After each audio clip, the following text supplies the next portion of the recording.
was just working on my training plan, I find that when I take the time to think through what I'm going to train and plan exactly how I'm going to train it, my sessions go a lot more smoothly. I use my time more efficiently, and I make fewer boneheaded mistakes for the most part.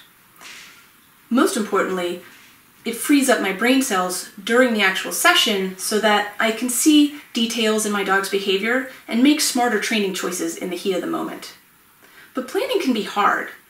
It takes a lot of mental energy, and I'm a lazy dog trainer. But having a template to structure your plan can really help organize your thoughts. I want to share my template with you and give you some tips on how you can use it in your own training. So the goal with this system is not to write down every possible detail. That would be really hard and tedious, and frankly, even I wouldn't follow through with that. So instead, what I want us to do is develop a practice of thinking and planning so that we can stay focused on the big picture. And this system helps us get that information out of our head so we can see things more objectively. And the template acts as sort of a pin sieve for dog training. The first pages of this document are just instructions and suggestions to use them. You can use them or ignore them. It's totally up to you. If I'd been thinking this through, I would have printed these front to back, which would have been a good thing because that saves trees. And trees are important for our planet's health, and that's your environmental awareness tip for today.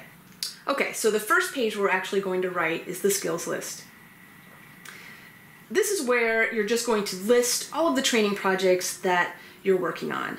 I maintain this as a running list, so as I'm going through things, if something new comes up, I'll just add it to the list here.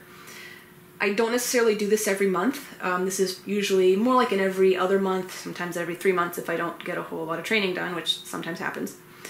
But every so often I'll redo this and start over and look at what are we focusing on, what kind of progress have we made. And so we dump out the list of behaviors, really just kind of brainstorming the behaviors themselves, and then the aspects or specific criteria that we're working on that are important. I'll add that over here in this column.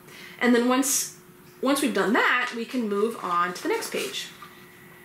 And here is where we'll block out a loose rotation of the skills that we're working on during this time period. I usually do this 2 weeks at a time. Nothing is set in stone. I'll often write this in pencil so that I can modify it as needed. And usually I'll note the skills that I'm planning to work on, and if I'm going to a location, I'll put that in there too. That's nice to have to remind me to leave the house to train my dogs. And then if there's a day that I'm not going to be training, I'll note that too. So for example, on Tuesdays, I usually pack up the child and the dogs and we all head to the woods and go hiking. So on those days, I'm usually not doing much in the way of formal training. And a lot of times, there'll be a day where I plan to train and that doesn't happen. And so I can just note that too. So this is flexible, but again, it's a way to get it out of my head so that I can see the big picture and how things are shaking out. An important part of this process is to reflect and review on what's actually happened. So at the end of 2 weeks, after that second weekend, we have a space here to make some notes on what went well over the last 2 weeks, what didn't, what changes we might make, and then we can use that information to build the next 2 weeks. So this doesn't need to be super detailed. The important part is going through that thought process of reflection and then evolving your program based on what you've learned.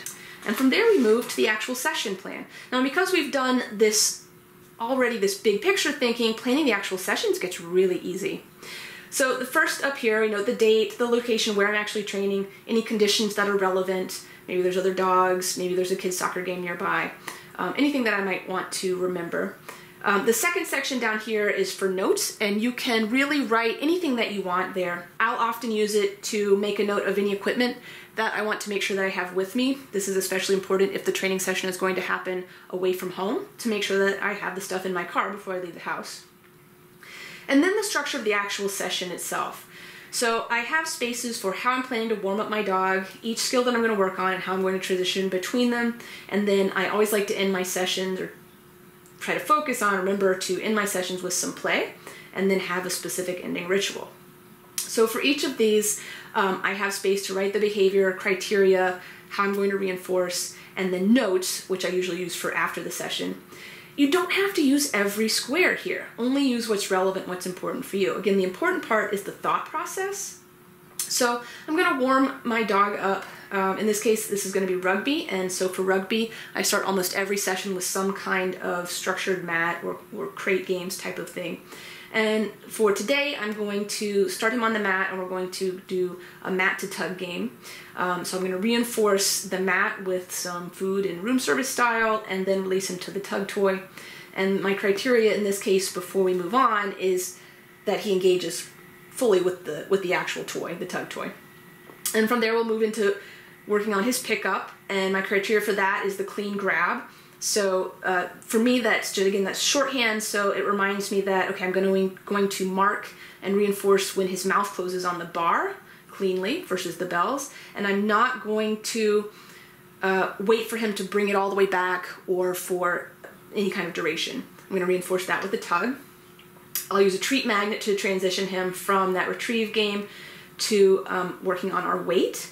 And what I'm going to focus on here is I'm going to reinforce after 2 steps away from him, and then I'm going to build up to walking away and turning to face him, and I'm going to reinforce that with my woo game, which if you've seen before, basically I yell woo and take off running, and the dog chases me and they love it. We'll transition from there with the treat magnet again, and last exercise I'm going to work on is our finish. And for the finish, our focus right now is on finding heel position without body slamming me. He tends to ricochet off my leg and bounce up in the air, and obviously that would be a deduction. So I'm adding a little game where he goes around the cone to find heel position, and I'm going to reinforce him in position with room service with food. And then I'm going to end the session with just some low-key petting and playing. It's really hot out there, and I think if I were to try and throw a toy or tug with him, I'd probably lose the dog. So we'll keep it low-key today for that, but I do want to have something to wrap up the session. We'll finish by ending on the mat and have some room service treats there, and then I'll cue him to go inside the house, and that will be the end of our session. After the session, I'll go through and just make a couple of notes as relevant. Sometimes I'll use this space as part of my video review, so if I videotape the session, which I should, I'll watch that video, and that's a great opportunity to make notes of how things went and how things actually played out versus relying on my memory, which is faulty at the best of times, thus the pensieve for dog training. So that's the template. I hope you find it helpful. If you like it, let me know. I can always use a smile. If you have any questions, feel free to shoot me an email. I'd love to hear from you. Talk to you soon.